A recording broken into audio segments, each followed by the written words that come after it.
Do you think that you said it's a wave, it's beyond a frenzy where people are thinking the cool thing to do on a Saturday afternoon is to go out and vote? Or if your boyfriend is going to take you on a date, let him take you to the registration center. I mean, it sounds date. So cool, you know? Even if you're a pastor. Yeah, pastor. The next conference meeting should be held in the IBC offices. That's what I mean. So, do you think that the lesson then is on the minds of people that the things that we complain about, because we need to make the connection. Oftentimes you think, okay, well, it's the second Tuesday of August every 5 years, and that's what people are going to do. It's an activity. And we know that there's going to be a public holiday, so you go out and you vote. But beyond that, do you think that the connection is being made between the things that you see that are wrong, not maybe they're wrong or they feel uncomfortable, that are wrong? Right. The abrogation of human rights, the things that we see debasing of the value of human life, the lack of education of our children, the poor non-existent public transport system, the poor idea of a publicly funded education system, a health system that's unsustainable. Do you think that taking this card today and voting in 2027 next year is being directly connected to solving these issues that we complain about on a daily basis? Do we see that connection? Yes, we do. Yes, we do. And I'll say why. You can clearly see there is no political push to this thing, number one. So it simply means this guy that is coming out to register, no one gave him transport, no one promised him like what you see sometimes in government meetings, you'll be given 1,000, you'll be given 2,000. This guy, yesterday by there I was with a group that really amazed me, a group of young people we were here at Embakasi, we stayed there till every person was done that was inside there. And these young guys were like, you know what, we came here and we don't mind walking.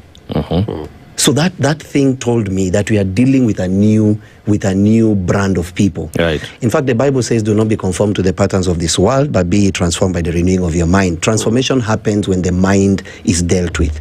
So from looking at it in terms of what is really pushing these young people to come out and register, it is not that they know someone who give them fare. I mean, you can imagine people saying, I'm willing to walk back home a distance of 2 hours. There is a gentleman that actually walked from Kikuyu all the way to Kenol.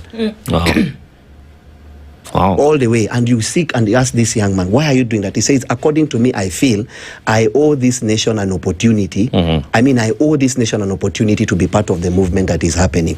So there is no infiltration of politicians. There is no one funding this Tukokadi initiative. It is purely built on the desire of the people saying, you know what, it's time for change. So if you already see that happening in 2026, now imagine when people are coming out to vote in 2027. It will be very difficult for you to say, and by the way, people create these narratives. Sometimes when you hear someone say, oh, he's a project, how did you know?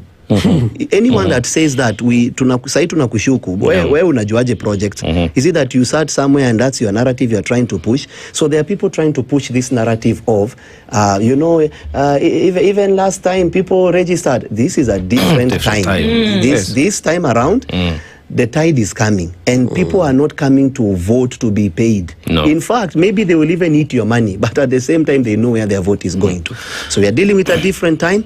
Expect a different kind of reality. So yes, people are coming out because they really know, and it's going to reflect that they know what they are doing when it's time to vote. When you look at it, because every election seeks to answer or raise a particular question. Right. We are in 2027 soon. We have, and she keeps laughing, yes. 69 Sundays. Why are you counting? I count because